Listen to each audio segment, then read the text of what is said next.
ఉపాధ్యాయులు పట్టభద్రులు స్వేచ్ఛగా తమ ఓటు హక్కును వినియోగించుకోవాలని సిరిసిల్ల కాంగ్రెస్ పార్టీ నియోజకవర్గ ఇన్ఛార్జ్ కేకే మహేందర్ రెడ్డి పేర్కొన్నారు. ముస్తాబాద్ మండల కేంద్రంలో ఉమ్మడి కరీంనగర్, ఆదిలాబాద్, నిజామాబాద్, మెదక్ జిల్లాల పట్టభద్రుల టీచర్ స్థానాల ఎన్నికల్లో గ్రాడ్యుయేట్ ఓటును కాంగ్రెస్ పార్టీ సిరిసిల్ల నియోజకవర్గ ఇన్ఛార్జ్ కేకే మహేందర్ రెడ్డి ఓటు హక్కును వినియోగించుకున్నారు. ఈ కార్యక్రమంలో కాంగ్రెస్ పార్టీ మండల నాయకులు, కార్యకర్తలు పాల్గొన్నారు. పట్టభద్రుల ఎమ్మెల్సీ స్థానానికి జరుగుతున్న ఎన్నికల్లో కాంగ్రెస్ పార్టీ బలపరిచిన అభ్యర్థి నరేందర్ రెడ్డి గారికి ఓటు వేయాలని చెప్పి నిన్నటి వరకు కూడా అందరికీ ప్రచారం చేస్తూ ఈరోజు ఓటింగ్ ప్రారంభమైంది.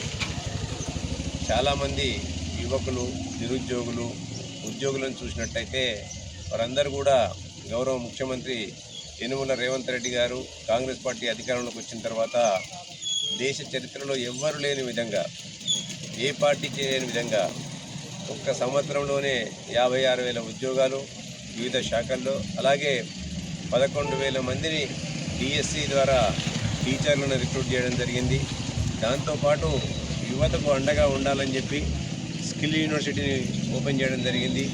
దాంతోపాటు యువకులకు విద్యతో పాటు శరీర దారుఢ్యం, మనోవికాసం కూడా ఉండాలని చెప్పి దేశ చరిత్రలోనే ఎక్కడ లేని మాదిరిగా ఇవాళ స్పోర్ట్స్ యూనివర్సిటీని కూడా స్థాపించి ఇవాళ ఈ రాష్ట్రంలో ఎవ్వరూ కూడా ఊహించని విధంగా యువతకు, నిరుద్యోగులకు అండగా ఉండాలని చెప్పి కేవలం కేంద్ర ప్రభుత్వంలో మాత్రమే ఇవాళ యూపీఎస్సీ ద్వారా మాత్రమే ఒక జాబ్ క్యాలెండర్ ఉంటుంది.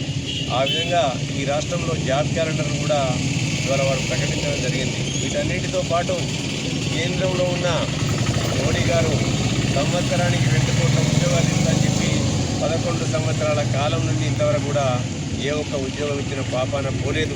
వీటికి తొత్తుగా మారిందని చెప్పి భావించి ఇలా తెలంగాణలోని యావత్తు నిరుద్యోగులు, విద్యావంతులు, వివేకవంతులందరూ కూడా, బుద్ధిజీవులందరూ కూడా కాంగ్రెస్ పార్టీకి అండగా ఉండి ఇవాళ యనుమల రేవంత్ రెడ్డి గారి యొక్క ఆలోచన విధానాన్ని బలపరుస్తూ ఇలా ఎక్కడ లేని మాదిరిగా ఈ దేశంలో ఇవాళ బీసీ కులగణన చేపట్టడం జరిగింది. కాబట్టి బీసీ కులగణను కూడా సమర్థిస్తూ వారి ప్రభుత్వానికి మేము అండగా ఉండాలని చెప్పి